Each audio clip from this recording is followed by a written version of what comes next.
Ada orang-orang yang amalnya banyak, sholat tarawihnya full, sholat witirnya penuh, setelah itu tadarus Al-Quran, pulang ke rumah tidak begitu lama dia tidur, bangun malam tahajud, habis tahajud, sebelum tahajud sholat sunat wudu, sholat sunat taubat, sholat sunat hajat, sholat sunat, lalu kemudian tahu tahajud. Setelah itu baru kemudian dia menjelang waktu sahur beristighfar, makan sahur barakah. Habis itu wabil ashari hum yastaghfirun, di waktu sahur paling bagus minta ampun kepada Allah, beristighfar, astaghfirullahaladzim alladzi la ilaha illahul qayyum wa atubu ilaih. Salat subuh berjamaah ke masjid, selesai salat subuh berjamaah ke masjid, duduk berzikir dengan Allah, membaca Al-Quran, masuk kerja, bertasbih, berzikir, bertahmid, bertakbir, sampai waktu zuhur, salat lagi, qabliyah, ba'diyah, salat asar, qabliyah, menjelang petang, membaca Al-Quran, menyediakan makanan sedekah untuk orang berbuka, fakir miskin, siap-siap ke masjid, sampai ke masjid, baca Quran, berzikir, habis salat isya, menjelang tarawih, ada kultum, full ibadahnya.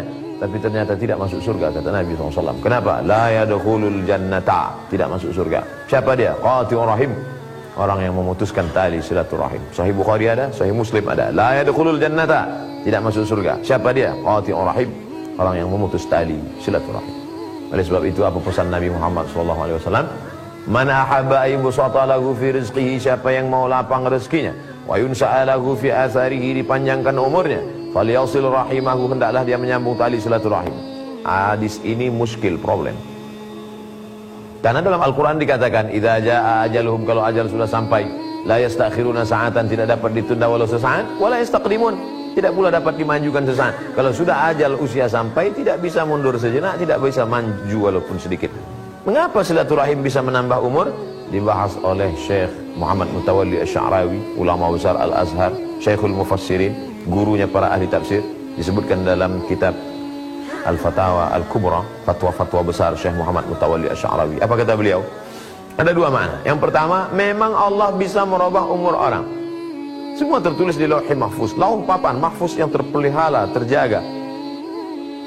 Yamhullahu ma yasha, Allah Maha Kuasa untuk menghapus, wa yutsbit, Allah Maha Kuasa untuk membiarkan tulisan takdir. Wa indahu ummul kitab, karena yang punya kitab Lauhul Mahfuz, catatan umur rezeki, adalah Allah Subhanahu wa taala. Tapi ada makna yang kedua. Artinya Allah sudah tetapkan umur orang, tapi kenapa bisa bertambah dan berkurang? Sesungguhnya yang bertambah, yang berkurang bukan angka nominal umurnya. Umurnya mungkin tetap memang 50 tahun, 60 tahun, 70 tahun. Yang bertambah adalah barokahnya. Kenapa? Kenapa orang yang bersilaturahim itu bertambah barokahnya? Angkanya sama, botol yang sama, isinya 500 ml, 600 ml, tapi yang satu kosong, yang satu berisi. Umur sama-sama, 63 tahun. Tapi berisi dan berkualitas, itu yang diinginkan. Makanya yang selalu dimintakan ada barakah. Wassalamualaikum warahmatullahi wabarakatuh, berkah.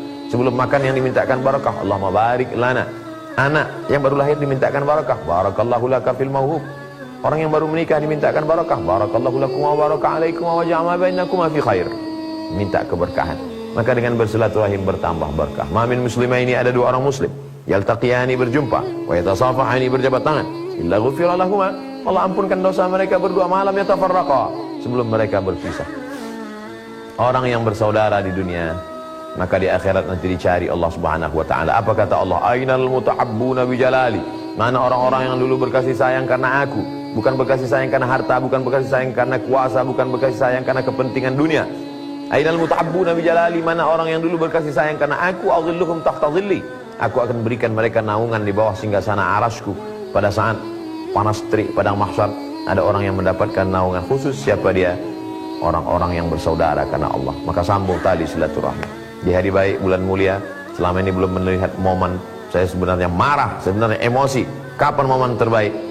Kita sudah bersih, minta ampun tiap malam, petang, pagi, siang dan malam, minta supaya dihapuskan dosa-dosa kepada Allah. Tapi dosa kepada manusia tak dapat kita menangis di pintu Ka'bah, ya Allah ampunkan dosaku kepada kawanku, saudaraku, tetanggaku, temanku. Tidak bisa. Satu-satunya cara adalah dengan sambung silaturahim. Sambung silaturahim. Semoga bermanfaat. Terima kasih. Assalamualaikum warahmatullahi wabarakatuh.